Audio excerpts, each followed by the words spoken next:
இந்தியாவின் number 1 masala brand ஆச்சி மசாலா வழங்கும் மணிச் செய்திகள். இணைந்து வழங்குபவர்கள் அரசன் சோப். ரொம்ப நல்ல சோப்.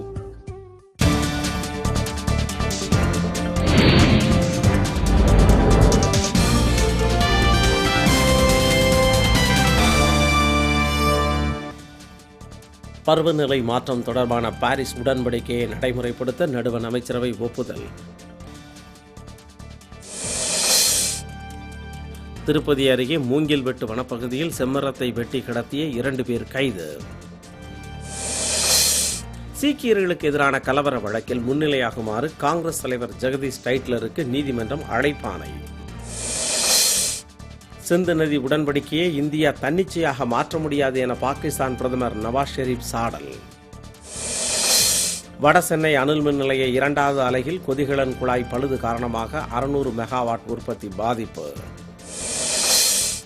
தருமபுரி மாவட்டம் தின்னாள்ளி ஊராட்சி உறுப்பினர் பதவிக்கு மாட்டு வண்டியில் வந்து விவசாயி வேட்புமனு தாக்கல்.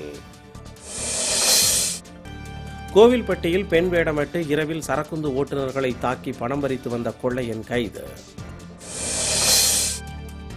கும்பகோணம் அருகே உளவூர்தியும் இருசக்கர ஊர்தியும் நேருக்கு நேர் மோதிய விபத்தில் ஒருவர் உயிரிழப்பு.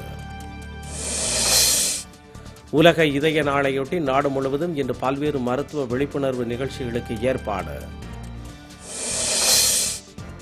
பாரா ஒலிம்பிக் போட்டியில் பதக்கம் வென்ற இந்திய வீரர்களுக்கு 90 லட்சம் ரூபாய் பரிசு நடுவண் அரசு அறிவிப்பு.